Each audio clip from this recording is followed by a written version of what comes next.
Welcome to AP World History. This is Chapter 27.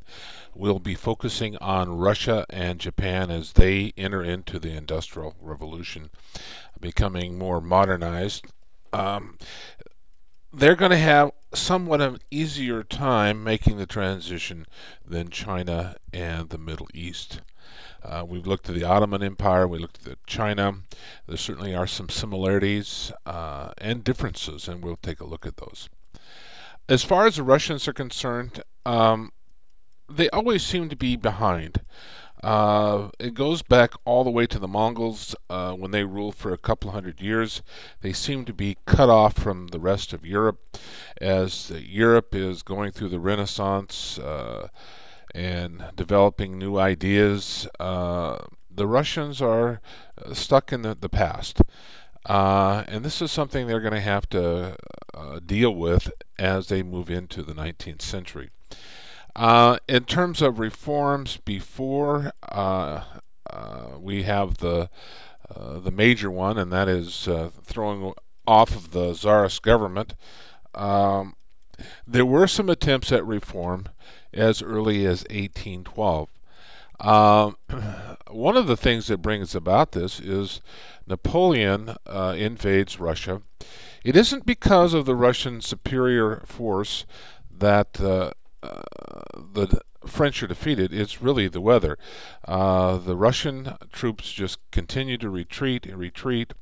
The lines of communication and supplies go longer and longer for Napoleon.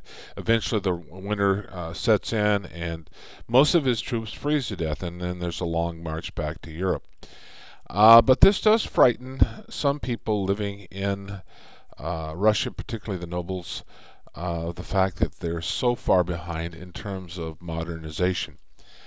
Um, Certainly, there were some attempts to um, be somewhat like the West. Alexander the First at the Congress of Vienna. Of course, we know that this was held after Napoleon's defeat, and it reshaped the face of Europe. Proposed the Holy Alliance, and that is Russia, Prussia, which is now modern day Germany, and Austria would combine to defend the religion and the established order. They're certainly conservatives. One of the things that the Russians like about the West is certainly the economic development. They're not too interested in the social developments, the Enlightenment period, people getting more rights, having more say in government. They're not interested in that at all. In fact, the nobles and the aristocrats try to suppress the government or suppress the people. But they do feel that their military is inadequate. They do want to try to upgrade that. Um, and there is a certain fascination in terms of intellectuals.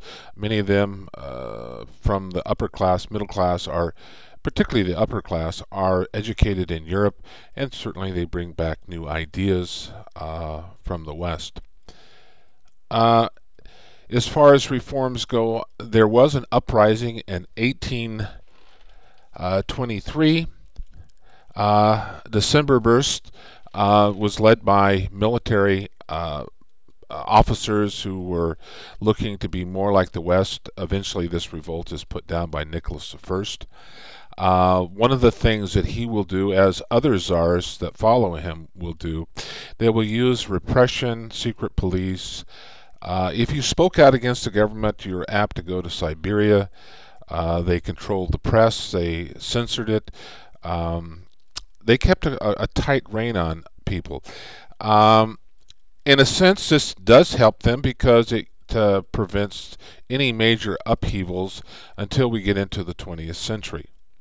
Um, they, the Russians are interested in helping Austria, and they helped them put down a nationalist movement in terms of revolution in Hungary. Um, they continue to expand. They want to expand their empire. They're looking with gleeful eyes on the Ottoman Empire that's crumbling and parts of Poland. So they're imperialistic in a certain extent because they just want to expand their borders rather than having possessions overseas necessarily. They just seek to expand their borders at this time. Um, but the Russians are going to support some nationalistic movements, particularly in the Balkan area. They will support the Slavs there in their break with the Ottoman Empire. This map shows Russia in terms of her expansion from 1815 to 1914, and you can see that it takes in a huge area. Not all inhabited. In Siberia, sparsely inhabited. Um, the bulk of the population is from the Ural Mountains to the Baltic and the Black Sea. But it isn't certainly the largest country in the world at this time in terms of landmass. Um, Russia will fall further and farther back in terms of technology and trade. They seem somewhat isolated. They do want to embrace some of the things that the Western powers have, but they certainly reject other things. Serfdom isn't going to be eliminated until 1861. If you were a serf, you were simply a slave to the landowner. You were tied to the land. You couldn't move. You couldn't go anyplace. Um, the serfs are squeezed more and more. It's an agricultural country. There's very little industry in Russia. One of the glaring things, the mistakes or problems that will come up is a Crimean War that will last from 1854 to 1856. The Russians have covetous eyes in the Ottoman Empire. They realize that the Ottoman Empire is falling apart, and they would like to nibble at the edges. In fact, they would like to take over all of the Ottoman Empire, and probably would have if it hadn't been for the French and the British intervening on the Ottoman side because they wanted to check the power of the Russians. But one of the things that certainly is glaring in terms of weakness is their inability to stand toe to toe with the Western nations. They essentially just get run over. They're pretty much slaughtered on the battlefield. This convinces Alexander II after the war that they need to do much more in terms of militaristic preparation, and so they will look more and more to the West to improve their military. Certainly, there were economic problems that aren't really addressed. I suppose the Russian people are a little bit forgiving of the loss to the Europeans because they are the number one powers, the champs. And so there is blame, but they seem to accept the defeat. During the Crimean War, even though there were logistic problems for the British and the French, they still supply their troops quite well because they're mechanized. They have much better ships and supply trains and so forth. Tsar Alexander II decides the first step to become a more powerful nation is not completely westernized, but he decides to abolish serfdom to make way for a more mobile labor force.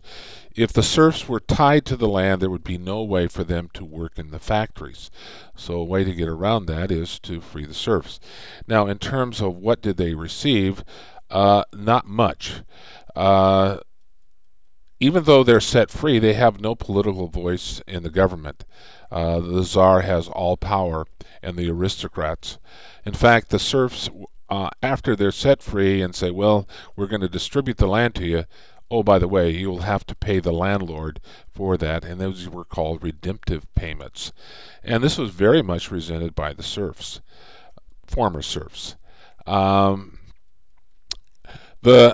order to placate the people, he will also localize some governments.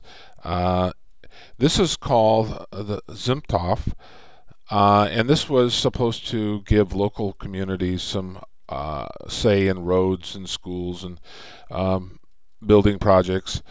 And then they would further they would vote on things, and they would forward those to the Tsar, and of course the Tsar would say, "No, I guess we're not going to do that." In effect, these Zimtovs were pretty much ineffective, and people realized that there wasn't much uh, power in that. Uh, so they take on local problems, but no national influence. They're very limited in their power. Everything still resolves or revolves around the Tsar. One of the things that will come through this moving towards a more modern Russia is that the literacy rate will increase through state sponsored education.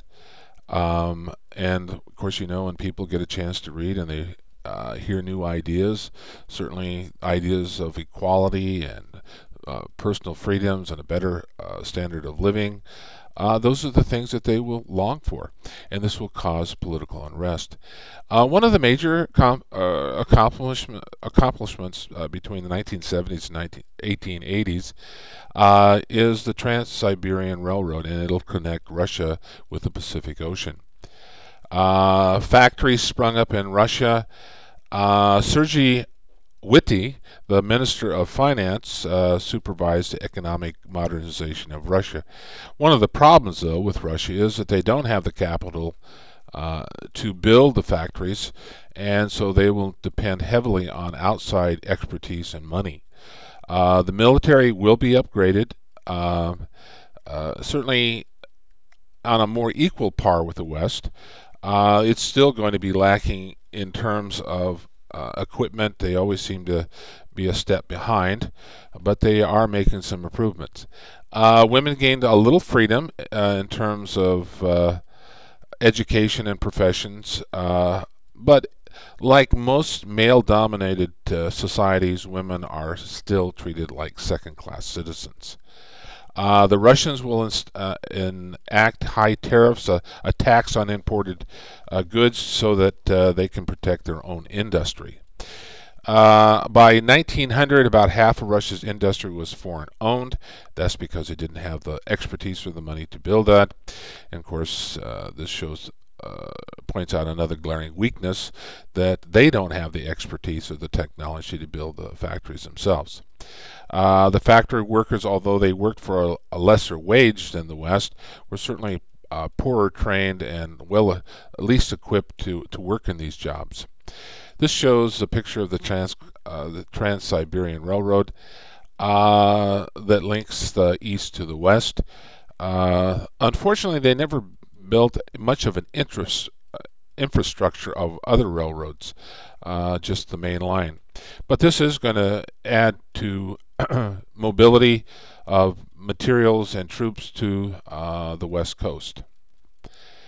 Social protests will still exist in Russia. There will be a lot of unrest among people in terms of what's going on. There's going to be what they call the intelligentsia. These are the folks that have been trained in the West, and they know how it is in the West, and they would like to see some things changed in their own country. We're going to stop here, and we'll pick this up on part 2 next time.